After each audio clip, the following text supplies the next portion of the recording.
അപ്പൊ എല്ലാവർക്കും ഞങ്ങളുടെ ഹൃദയം നിറഞ്ഞ ബലി പെരുന്നാൾ ആശംസകൾ. അപ്പൊ എല്ലാവരും എന്താണ് പരിപാടി പെരുന്നാളൊക്കെ ആയിട്ട്? ഇപ്രാവശ്യത്തെ പെരുന്നാളും നമ്മൾ ഓരോ വർഷം പെരുന്നാളിന് പറയുമല്ലോ, അടുത്ത പെരുന്നാൾ ഇൻഷാല്ലാ എല്ലാം ഓക്കെ ആവും, നമുക്ക് കൊറോണ ഒന്നും ഇല്ലാത്ത അടിപൊളി പെരുന്നാളായിരിക്കും എന്നൊക്കെ നമ്മളിങ്ങനെ വിചാരിക്കാറുണ്ട്. പക്ഷെ ഇപ്രാവശ്യവും അങ്ങനെ തന്നെ ആട്ടോ, അവസ്ഥയൊന്നും മാറിയിട്ടൊന്നും ഇല്ല. പക്ഷെ നമുക്ക് അതിൻ്റെ കൂടെ തന്നെ അഡ്ജസ്റ്റ് ചെയ്ത് പോയേ പറ്റുള്ളൂ, നമുക്ക് വേറെ ഒരു വഴിയില്ല. അപ്പം എന്താ, എല്ലാവരും ഡ്രസ്സൊക്കെ എടുത്തോ? ആരും ഡ്രസ്സൊന്നും എടുത്ത് കാണത്തൊന്നുമില്ല അല്ലെ ഇപ്രാവശ്യത്തെ പെരുന്നാൾ. ഒന്നാമത് ഈ കൊറോണയുടെ ഇടയ്ക്ക് ഡ്രസ്സൊന്നും എടുക്കാൻ പോവാത്ത തന്നെ കേട്ടോ നല്ലത്. ഞങ്ങളാണെങ്കിലും ഡ്രസ്സൊന്നും എടുത്തിട്ടില്ല. പിന്നെ ഇതെനിക്ക് എൻ്റെ ഡ്രസ്സ് എന്ന് വെച്ചാൽ നമുക്ക് പ്രൊമോഷന് വേണ്ടിയിട്ട് അങ്ങനെ കിട്ടുന്ന കുറച്ച് ഡ്രസ്സുകളും കാര്യങ്ങളൊക്കെ ഉള്ളതുകൊണ്ട് എനിക്ക് ഡ്രസ്സിന് വലിയ ക്ഷാമം ഉണ്ടാവില്ല.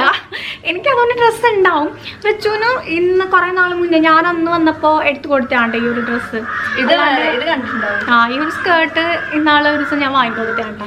അപ്പോൾ അതൊക്കെ തന്നെ പിന്നെ എടുത്തിട്ടേക്കാം, കാരണം എവിടെയും പോവാറില്ല അല്ലേ, എവിടെയും പോകണ്ട ഒന്നുമില്ലാത്തതുകൊണ്ട് ഞാൻ വരുമ്പോൾ ഞാൻ വീഡിയോ എടുക്കുമ്പോൾ മാത്രമാണ് വെച്ച് ഇതൊക്കെ എടുത്തിടുന്നത് തന്നെ, അല്ലാണ്ട് വേറെ ഒന്നുമില്ല അല്ലേ ഇപ്പോൾ കുറേ ആയിട്ട്. അപ്പോൾ എന്താണ് ഞങ്ങളിതാ ഇന്ന് എന്താ പറയുക, ഇന്നിവിടെ സ്പെഷ്യലായിട്ട് ഒന്നുമില്ല. നമ്മളിന്ന് മന്തി ഉണ്ടാക്കി, അത് രാവിലെ തന്നെ അതുണ്ടാക്കി പരിപാടിയൊക്കെ കഴിച്ചു വെച്ചു. ഉമ്മാക്ക് ഇന്ന് ഫുൾ ഡേ നമുക്ക് എല്ലാവരും വിളിക്കണ്ടേ, നമുക്ക് എല്ലാവരും ഫോൺ ചെയ്യണം. അപ്പോൾ എല്ലാവരും ഇങ്ങനെ വിളിക്കണുണ്ടായിരുന്നു. അപ്പോൾ അതുകൊണ്ടാണ് ഉമ്മ രാവിലെ പണിയൊക്കെ ഒതുക്കി ഞാനാണ്ടോ ഇത് മന്തി വെച്ചത്. അപ്പോൾ നമ്മൾ അതന്നെ സിമ്പിൾ പരിപാടിയായതുകൊണ്ട് നമ്മൾ വേഗം അതൊക്കെ കഴിച്ചു വെച്ചു. എന്നിട്ട് ഇതാ ഇപ്പം എല്ലാവരും ഫുഡൊക്കെ കഴിക്കാൻ പോവാണ്. അതെ, ഡ്രസ്സൊക്കെ ഇട്ട് നമുക്ക് എന്താണെങ്കിലും ആഘോഷങ്ങളൊന്നും ഇല്ലെങ്കിലും പെരുന്നാളിന് പെരുന്നാളിന് പുതിയ ഡ്രസ്സൊക്കെ ഇട്ട് ഒരുങ്ങുക എന്ന് പറയുന്നത് ഒരു സന്തോഷമാണ്. പ്രത്യേകിച്ച് ഒന്നും ഇല്ലെങ്കിലും ആ ഒരു സന്തോഷം, ചെറിയൊരു സന്തോഷം, നമ്മളെ കൊണ്ട് പറ്റുന്ന സന്തോഷം നമ്മൾ ഉണ്ടാക്കുക. അതുകൊണ്ട് തന്നെ പെരുന്നാളാകുമ്പോൾ എന്താണ് രാവിലെ കുളിച്ച് പുതിയ ഡ്രസ്സൊക്കെ ഇട്ടൊക്കെ നിൽക്കാറുണ്ട് കേട്ടോ. പെരുന്നാളിന് മാത്രമല്ല രാവിലെ കുളിക്കുക.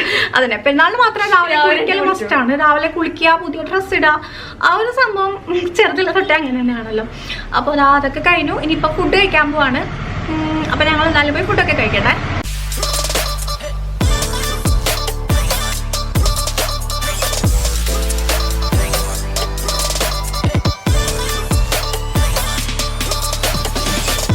ഞങ്ങള് ഫുഡ് കഴിക്കാൻ സ്റ്റാർട്ട് ചെയ്തിട്ടുണ്ട് കേട്ടോ. അപ്പൊ അതാ മന്തിയാണ്, പിന്നെയും മന്തിയാണ്, പ്രത്യേകിച്ച് പുതുമയൊന്നും ഇല്ല.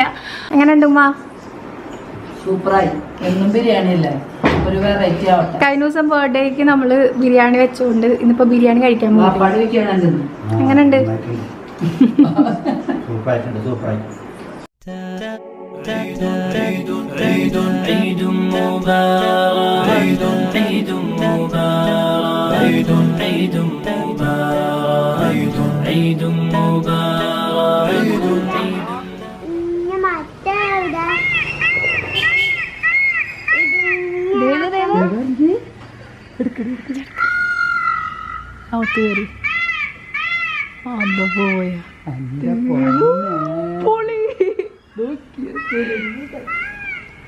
പെരുന്നാളായിട്ട് നമ്മുടെ വീട്ടിൽ ഇന്ന് 2 പുതിയ ഗസ്റ്റുകൾ വന്നിട്ടുണ്ട് കേട്ടോ. അതായിരിക്കണു തെങ്ങിന്റെ മേലെ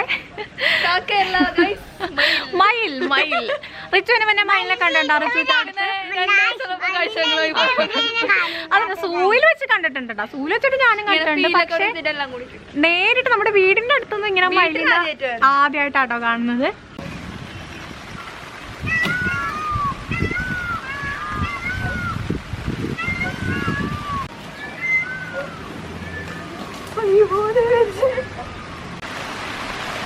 തന്നാടി മയില് തല്ലുകൂടോ? മയിലാണോ?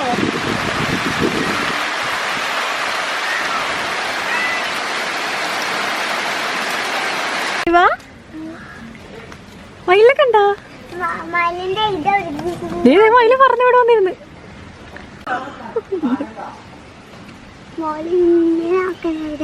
ആക്കണില്ലടാ. അത് എന്ത് ചെകറാ? ചിറകോ? പീലിയാ?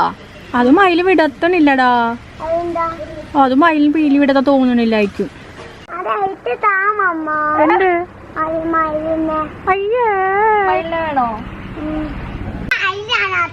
ഓ, മയിലിപ്പൊ ഞാൻ എങ്ങനെ തരാനാ? ഇവാക്കിപ്പൊ മയിലിനെ പിടിച്ചു കൊടുക്കാനാട്ടോ പറയണേ. എന്ത് വേണ്ട ഇവാ? മയിലെടുത്തോ, എടുത്ത് റൂമിൽ കൊണ്ട് വെക്കാം നമുക്ക്. ഇവാടെ കൂടെ കിടത്തോ? സുഖമായിട്ട് ഉറങ്ങും. എവിടെ കിടന്ന് ഉറങ്ങും? മയിലിന്റെ കെട്ടിപ്പിടിച്ചുറങ്ങാ മയിലിനാ? അയ്യോ, എത്ര മനോഹരമായി നടക്കാത്ത സ്വപ്നം. റിച്ച് ഫുള്ള് ഉടായിപ്പാണ്ടാ. റിച്ച് മയിലിനെ പറ്റിക്കാൻ വേണ്ടിട്ട് ആ മയിലിന്റെ സൗണ്ട് ഒക്കെ എടുത്തേക്കണ് മൊബൈലില്. കണ്ടാ? റിച്ച് സൗണ്ട് എടുക്കുമ്പോ മയില് ചാടും കേട്ടോ അവിടുന്ന്. റിച്ചിന്റെ സൗണ്ട് കേൾക്കുമ്പോ മയില് ഇതാ അവിടെ നിന്ന് എന്തെങ്കിലുമൊക്കെ കാണിക്കും കേട്ടോ. പക്ഷെ മയിലുകളുണ്ടല്ലോ പീലി വിടർത്തണില്ല കേട്ടാ. പീലി ഉണ്ടടി, പീലി വിടർത്താത്തതാ. ഇങ്ങനെ വരും ഇങ്ങനെ ആണല്ലേ പീലി. അതാണ് അല്ല, അത് പെണ്ണപ്പോ. അത് രണ്ടും പെണ്ണ് മയിലാന്ന് തോന്നട്ടാ. കാരണം രണ്ടു മയിലും പീലി വിടർത്തണില്ല. ഞാൻ എന്താണ് പീലി വിടർത്താത്ത നോക്കി നോക്കി നടക്കായിരുന്നു.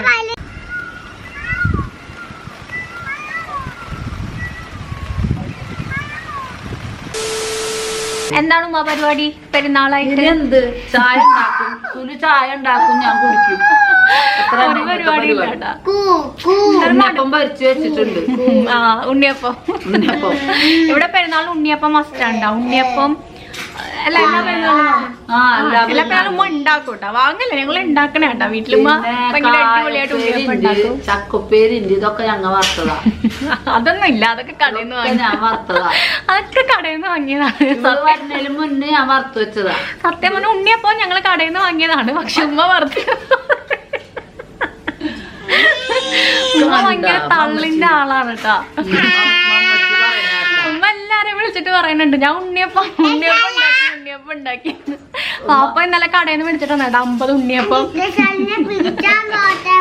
ഉമ്മ ഭയങ്കര പാട്ടുകാരിയാണ്ടാ. ഞങ്ങൾ ഇന്നലെ രാത്രി ശരിക്കും ഞാൻ വീഡിയോ എടുക്കണമെന്ന് വിചാരിച്ചതാണ്. ഞങ്ങൾ ഇന്നലെ രാത്രി ഭയങ്കര പാട്ടൊക്കെ ആയിരുന്നു, ഗാനമേളയായിരുന്നു.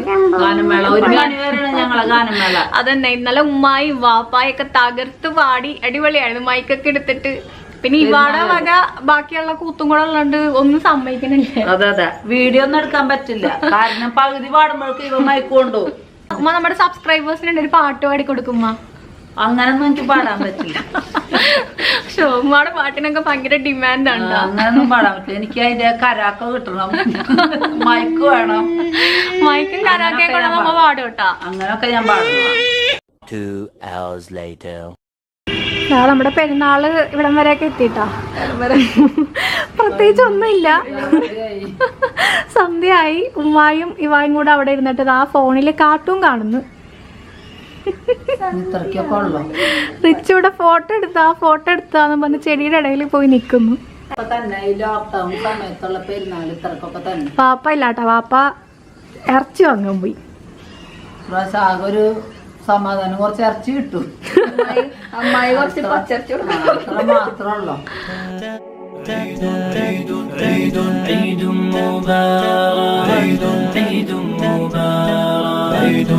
ഇനി നമ്മളുടെ ഉമ്മായ പുതിയ പെണ്ണാക്കാൻ പോകണ്ട. വാപ്പ പോയിട്ട് വരുമ്പോ വാപ്പായ നമുക്ക് ഞെട്ടിക്കാട്ടോ. ഉമ്മ നമ്മള് 2 കയ്യിലും മൈലാഞ്ചി കിട്ടുമ്പോ ഇറങ്ങാൻ മൈലാഞ്ചി കിട്ടിട്ട്. പണ്ടൊന്നും ഞങ്ങൾ ഇങ്ങനെ വരയ്ക്കലേ, ആകെ വാരി ഇങ്ങനെ പൊത്തിപ്പിടിക്കും. പണ്ട് കല്യാണത്തിനും അങ്ങനെ തന്നെ അല്ലേ? കല്യാണത്തിനും അതന്നെ. ഞാൻ പൊതുവെ അങ്ങനെ മൈലാഞ്ചി ഇടാറില്ല. പക്ഷെ എനിക്ക് ഇട്ട് കൊടുക്കാൻ നല്ല ഇഷ്ടമാണ്. എനിക്ക് സ്വയമായിട്ട് ഇടാൻ ഭയങ്കര മടിയാണ്. നമുക്ക് വാപ്പ വരുമ്പോഴത്തേക്ക് ഉമ്മാനെ നമുക്ക് ഒരുക്കിയാലാ. പണ്ടത്തെ കല്യാണ സാരി ഒക്കെ എടുത്തിട്ട് ഉമ്മാനെ ഒരുക്കിയാലോ. ആക്ച്വലി നമുക്ക് ഈ മെഹന്തി കിട്ടിയതുണ്ടല്ലോ, റിങ്സ് ഹെന്ന എന്ന് പറയുന്ന ഇൻസ്റ്റാ പേജിൽ നിന്നാണ് കേട്ടോ. അപ്പൊ നമുക്ക് ഈ ഒരു മെഹന്തി ഉണ്ടാവും, നെയിൽ മെഹന്തി ഒക്കെ ഉണ്ടല്ലോ, നല്ല സ്റ്റെയിനുള്ള മെഹന്തി ആണ്. അപ്പോൾ അവരുടെ ലിങ്ക് ഞാൻ ഡിസ്ക്രിപ്ഷനിൽ കൊടുത്തേക്കാട്ടോ. എല്ലാവർക്കും ഡെലിവറി ഒക്കെ ഉണ്ട്, അപ്പൊ നിങ്ങൾ ചെക്ക് ചെയ്ത് നോക്കേ.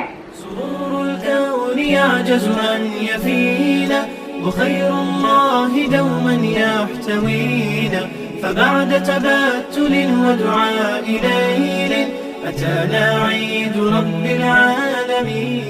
ഉമ്മാടെ 2 കയ്യിലും മൈലാഞ്ചി ഇട്ട് കൊടുത്തിട്ടുണ്ട്. ഇഷ്ടായി. എന്തായാലും കൊറേ നാളായി. മോളിട്ടതാ, മോളിട്ടതല്ലേ എന്തായാലും മരുമോളിട്ടത്. രണ്ടാളിട്ടതും കുഴപ്പമില്ല. എന്നാലും കുറച്ചൊരു നിങ്ങൾ തന്നെ പറ, ഇതിലേതാ നല്ലത്? ഉമ്മ ഇങ്ങനെ 2 കയ്യിലൊന്നും മൈലാഞ്ചി ഇല്ല ഇല്ല, ഇടാറില്ല. ഇടാണെങ്കിൽ തന്നെ ഈ വട്ടം റിച്ചൊന്നും ഇട്ട് തരും. അതിലപ്പുറം കുറേ നാളുകൾക്ക് ശേഷമാണ് ഞാൻ മൈലാഞ്ചി ഇട്ടത്. അതുകൊണ്ട് എനിക്ക് പെരുന്നാള് അയ്യോ നിങ്ങൾ രണ്ടാളും കളിച്ചോ. എന്റെ കൈ കൊണ്ട് പൊട്ടാൻ പറ്റില്ല. അല്ലെങ്കിൽ ഉമ്മ പാട്ട് വരട്ടെ, ഞങ്ങൾ ഒപ്പന സാരി ഒന്നും കൊടുത്തില്ല. അമ്മ വീട്ടിൽ നൈറ്റൊക്കെ ഇട്ടുണ്ട്. എല്ലായിടത്തും പോകണ്ട അങ്ങനെയല്ലേ. ഇത് രണ്ടാളും പുതിയതൊക്കെ ഇട്ടു. ഞാൻ നൈറ്റ് പുതിയതാണ്, പക്ഷെ സാരി ഒന്നും ഞാൻ കൊടുത്തില്ല. അതിനല്ലേ ഇവിടെ ഇവ അവിടെ അകത്താണ്ട. ഇവ ഇവിടെ വന്ന് അലമ്പ് എടുക്കുന്നുണ്ട്. അതവിടത്തെ കിടപ്പുണ്ട്. അപ്പൊ ഈ കൊല്ലത്തെ വലിയ പെരുന്നാൾ ഇങ്ങനെ പോയി. കൊറേ ഇറച്ചി കിട്ടിട്ടാ. ഇറച്ചി കിട്ടി.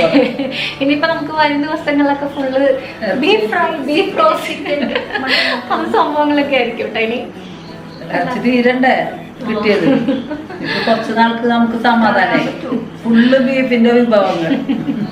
ബീഫ് കട്ട്ലേറ്റ്, ബിരിയാണി, ബീഫ് കറി എല്ലാവരും അങ്ങനെ ആയിരിക്കും. ഈ ഒരു പെരുന്നാൾ കഴിഞ്ഞാൽ പിന്നെ കൊറേ ദിവസം അങ്ങോട്ടേക്ക് വീട്ടിലാണെങ്കിലും ബീഫ് ഇങ്ങനെ ഫ്രൈ ചെയ്ത് വെച്ചിട്ട് കൊറേ ദിവസം ആയിരിക്കും. കൊറേ ശരീരം എടുത്താൽ മതി. അതുകൊണ്ട് പിന്നെ നമുക്ക് കുറച്ച് പണി കുറഞ്ഞു കിട്ടും. അതന്നെ. കാരണം അത് എന്താ ചെയ്യണ്ടേന്ന് വിചാരിച്ച് വിഷമിച്ചിരിക്കണ്ട. കുറച്ച് ബീഫ് എടുത്ത് എന്തായാലും ചെയ്ത് വെച്ചാൽ മതിയല്ല. പെരുന്നാൾ ഇങ്ങനെ തീരണെന്ന് പറയുന്നു. എന്തോന്ന് ചോദിക്കാണ്ട. 2.5 കൊല്ലായി പോയിട്ട്. ഇനിയിപ്പോ ഇവള് അവൻ വന്നിട്ട് പോകാണോ അവൻ വരുന്നതിന് മുന്നേ അങ്ങോട്ട് പോകാണോ എന്ന് ഒരു പിടുത്തമില്ല. നമുക്കൊന്നും പറയാൻ പറ്റാത്ത ഒരു സിറ്റുവേഷൻ. ഇപ്പൊ കണ്ടില്ല ഈ ഫ്ലൈറ്റിന്റെ പ്രശ്നങ്ങൾ. അപ്പൊ വന്നിട്ട് പോകാൻ തന്നെയാണ് ആഗ്രഹം. പക്ഷെ അപ്പിക്ക് ഈ ഒരു സിറ്റുവേഷനില് എന്ത് ചെയ്യും അപ്പിക്ക് തന്നെ അറിയത്തില്ല. അപ്പൊ ഒരു ദിവസം ഒന്ന് പറയും. പിന്നെ ഇപ്പൊ കുറച്ചായിട്ട് വരാൻ പറ്റില്ല എന്ന് തന്നെ കേട്ടോ പറഞ്ഞോണ്ടിരിക്കണേ. കാരണം നാട്ടിലെങ്ങാനും വന്ന് പെട്ടുപോയി കഴിഞ്ഞാല് ജോലി കാര്യങ്ങളൊക്കെ എല്ലാവരും ഈ ഒരു സിറ്റുവേഷനിൽ തന്നെ ആയിരിക്കുമല്ലേ ഉള്ളത്. ഇനി തീരെ അവന് വരാൻ പറ്റില്ല. ഞങ്ങളെ കൊണ്ടുപോവാന്നൊക്കെ പറയുന്നത്. റിച്ചുവിനെ പാപ്പാനെ ഞങ്ങൾ ഇങ്ങോട്ട് കൊണ്ടുപോവാ. ഏതായാലും 1 മാസം അവിടെ വന്ന് നിൽക്ക് ഇതുവരെ ദുബായ് കണ്ടിട്ടില്ല കേട്ടോ. പറയുമ്പോ വാപ്പ 32 കൊല്ലം അവിടെ ഉണ്ടായിരുന്നു. ഞാൻ പോയിട്ടില്ല. പാസ്പോർട്ട് പോലും ഇല്ല. ഞാൻ കഴിഞ്ഞ ദിവസം ഉമ്മാട് ചോദിക്കണ്ടായിരുന്നു ഉമ്മാക്ക് ഇതുവരെയായിട്ട് പാസ്പോർട്ട് എടുത്തിട്ടില്ലേന്ന്. അപ്പൊ ഉമ്മാന് പാസ്പോർട്ട് ഒക്കെ എടുത്ത് പോവാൻ നിന്നപ്പോഴാണ് ഇതായി ഈ സാധനം ഇത് വന്നാട്ടാ. അപ്പൊ അതുകൊണ്ട് അപ്പൊ എന്ത് ചെയ്യണം? എന്നെ കയ്യിലെടുത്തിട്ട് അങ്ങോട്ട് പോണം. എന്നിട്ട് അവിടെ പഠിപ്പിക്കണം, അവിടെ ചേർത്ത്. അപ്പൊ എന്തായാലും ഇൻഷാല്ലാ വന്നില്ലെങ്കിലും ഉമ്മായി വാപ്പാലും അങ്ങോട്ട് വരും. അങ്ങനെയാണ് പറയണത്. പക്ഷെ എനിക്ക് അങ്ങനെ പോണമെന്നൊന്നുമില്ല. നാട്ടില് വന്ന് ശരിക്കും നമ്മൾ ഇവിടെ വരുന്നതും അങ്ങോട്ട് പോണേ രണ്ടും ഭയങ്കര ഡിഫറെന്റ് ആട്ടോ. കാരണം ഇവിടെ നമ്മളെല്ലാരും ഫാമിലി റിലേറ്റീവ്സ് എല്ലാരും ഒന്നിച്ചുള്ളതും നമ്മൾ അവിടെ പോയി നമ്മളുടെ മാത്രമുള്ള ലൈഫ് എന്ന് പറയുന്നത് ഭയങ്കര ഡിഫറെന്റ് ആണത്. പക്ഷെ വരാൻ പറ്റുന്ന വെച്ചാ വരട്ടെ. അല്ലെങ്കിൽ വായോ 1 മാസം റിച്ചുവിന്റെ പരീക്ഷ കഴിയുമ്പോ വായോ എന്നൊക്കെ പറയില്ലേ. പാസ്പോർട്ട് എടുക്കുന്നൊക്കെ പറയില്ലേ. 10ാം ക്ലാസ് ആയിട്ടാ. റിച്ചു ഏത് ക്ലാസ്സിലെ പഠിക്കണേന്നൊക്കെ കുറെ കമന്റ്സ് ഒക്കെ. റിച്ചു 10ാം ക്ലാസ് എത്തി. അങ്ങനെ 10ാം ക്ലാസ് ആയി. അടുത്ത വർഷം ഈ സമയത്ത് റിച്ചുവിന്റെ റിസൾട്ട് ആണ്. എക്സാം തുടങ്ങട്ടെ. റിച്ചുവിന്റെ ബർത്ത്ഡേ വരാണ്ടാ. റിച്ചുവിന്റെ ബർത്ത്ഡേ ആണ് അടുത്ത ഈ സൺഡേ. ഓർമ്മിപ്പിക്കലല്ലേ? ഞങ്ങൾക്ക് ഒരു പഠിപ്പിച്ച് സെലിബ്രേഷൻ ആയി. അപ്പൊ ഇപ്രാവശ്യം റിച്ചുവിന്റെ ബീഫല്ലേ ഇരിക്കുന്നേ. ബീഫ് വെച്ചിട്ട് പല അതാണ് ഇപ്രാവശ്യം. കേക്ക് കട്ടിങ്ങും കാര്യങ്ങളൊന്നും ഉണ്ടാവില്ല. കാരണം നമുക്ക് ഇവാടെ ബർത്ത്ഡേയുടെ കേക്ക് തന്നെ ഫ്രിഡ്ജിൽ ഇരുന്നിട്ട് എന്ത് ചെയ്യാൻ എല്ലാം കൂടെ. ഇനിയിപ്പോ വൈകുന്നേരം നമുക്ക് മന്തി തന്നെ ഇരിപ്പുണ്ട്. തന്നെ ആയിരിക്കും. പ്രത്യേകിച്ചൊന്നുമില്ല അല്ലേ. പെരുന്നാൾ ഇങ്ങനെ പോയി. ഉറക്കം വരുമ്പോ പറയാനായിട്ട് ഉറക്കം വരുന്നത് പോലെ ഇരിക്കട്ടാ. ഞാൻ ഉറങ്ങാണ്ട് ഇങ്ങനെ പിടിച്ചിരിക്കില്ല. എനിക്ക് ഇന്നലെ തന്നെ ഞങ്ങള് കൊറേ വൈകി ഉറങ്ങാൻ. ഗാനമേളൊക്കെ ആയിരുന്നു. അപ്പൊ കൊറേ വൈകി. ഇനിയിപ്പൊ ഇന്ന് പാട്ട് പാടില്ല. പാട്ടൊക്കെ പാടി നമുക്ക് വീഡിയോ നമ്മള് കഴിഞ്ഞ പെരുന്നാളല്ലേ വാപ്പ പാട്ടൊക്കെ പാടിയത്. ഇന്നത്തെ വീഡിയോയില് വാപ്പായെ തീരെ കണ്ടിട്ടില്ല. വാപ്പാനെ കാണാൻ ഫുൾ ബിസി. അതന്നെ. ഇന്ന് അനിയത്തികളെ വീട്ടുകളിലേക്കൊക്കെ ഇറച്ചിയും കൊണ്ട് പോയിരിക്കുക. അപ്പൊ അങ്ങനെ പെരുന്നാള് നമ്മൾ ഇവിടെ വെച്ച് വൈൻഡപ്പ് ചെയ്യാം. അതെ. നമുക്കപ്പൊ ഇനി വീണ്ടും അടുത്ത വീഡിയോയിൽ കാണണം. അപ്പൊ ശരി. മൈലാജിട്ട കൈകൊണ്ടായിക്കോട്ടെ. എങ്ങനെ ഇങ്ങനെ الأفراح فينا